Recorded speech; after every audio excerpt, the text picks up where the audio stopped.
Timmy wakes up in the morning, and right off the bat, he checks his phone. Well, at first, just to turn off the alarm. But that quickly turns into mindless scrolling.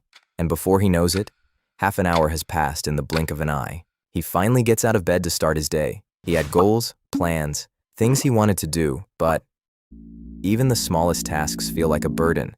So instead of doing them, his mind chooses the easier option, scrolling. But why?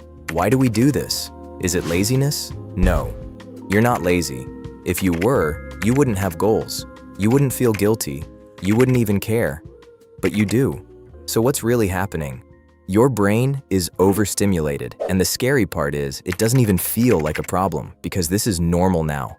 From the moment you wake up, your brain is hit with noise, fast-paced content, mindless consumption, quick cuts. Every tiny moment of entertainment is giving your brain a quick reward, a hit of dopamine. Now here's where it gets dangerous. Your brain starts adapting. It begins to expect that level of stimulation all the time. So when you sit down to do something real like studying, working, building something meaningful, it feels slow, boring. It feels hard. Not because it is hard, but because your brain has been trained to reject anything that isn't instantly rewarding. It's not laziness, it's conditioning, and it slowly grows if you don't take control of it. But here's the good news. If your brain can be trained this way, it can be trained back as well. You don't need to quit everything. You just need to make a few small changes that gives your brain a chance to reset.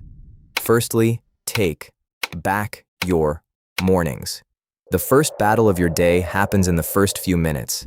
If the first thing you do is grab your phone, you've already lost control. So the first change that you must make is to not open your phone first thing in the morning. Just turn off your alarm and put it away. Instead, start your day with something productive like meditation or exercise.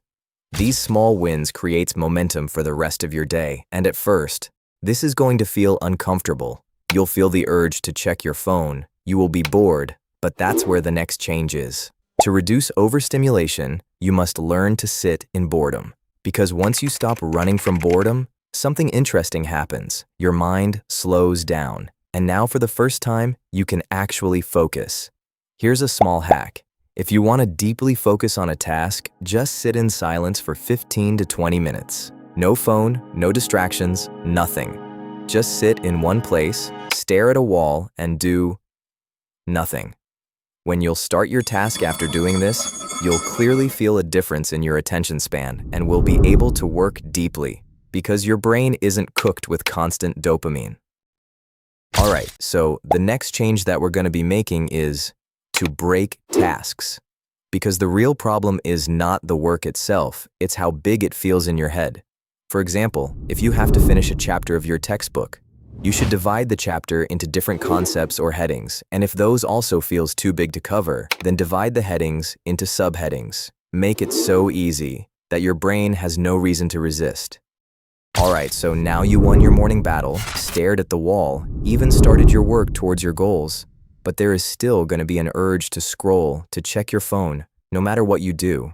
And then you'll realize that you have to replace your bad habits, not just eliminate them.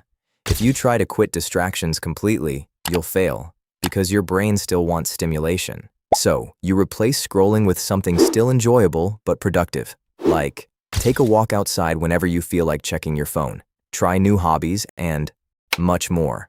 And my personal favorite, go outside more, connect with the nature. Your brain wasn't built for constant screens. Go outside, sit in the sun, look at real things. When you do this, eventually your mind will become more calm and focused. All this might feel like a lot at first, but you don't need to fix your entire life overnight. You just need to take back control. You will surely fail a couple of times, and that's okay. Slowly, you will regain control over your life. Because right now, it's not that you're incapable, it's that your mind has been overloaded for too long. And the moment you give it space, your whole life starts to feel lighter. Tomorrow morning, Timmy will wake up again. The question is, will he choose differently this time, or will you?